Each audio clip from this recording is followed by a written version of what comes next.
When I taught in Tottenham from 1973 to 1991, every late November or early December, I would take my Year 11 religious studies group, it was their treat for the year, to York for the day. After a 2-hour journey, we would be in the city and head for the Minster. Two things always struck my streetwise, or so they thought, London students: the sheer size of the Minster and the accents they heard in the shops. They thought people sounded as though they were in Coronation Street, but as I explained to them on innumerable occasions, it was nearer to Emmerdale than Coronation Street. To enter a cathedral, whether hundreds of years old or newer like Coventry or Guildford, you cannot but feel very small. This was the same feeling the disciples in our gospel reading must have experienced when entering the temple in Jerusalem. They knew that this place was more than somewhere to worship. It was an integral part of their national identity. The disciples believed it was indestructible, having been there for many years, built by Herod the Great, and famous throughout the ancient world. How amazed they must have been when Jesus prophesied that this beautiful building would be no more. The days will come when not one stone will be left upon another, all will be thrown down, as it says in our reading today, in Luke 21, verse 6. Depending on when we date Luke's Gospel, Jesus' prediction is either a prophecy of the fall of Jerusalem and the destruction of the temple in 70 CE, or Luke's reflection on the theological meaning of the horrendous event after it had happened. Either way, the question remains the same. When all is in turmoil and confusion, where are we to look for our security and identity?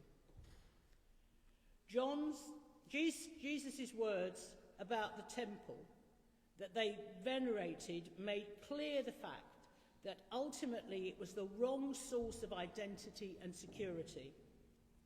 The destruction of the temple must have felt like ground zero in New York.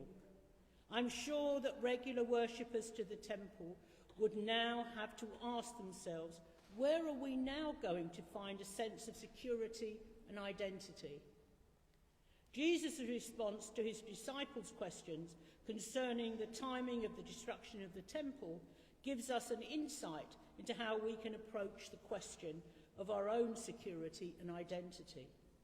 Today's gospel reading helps us to raise our sights, looking above and in fact beyond the secular and the religious temples of our day.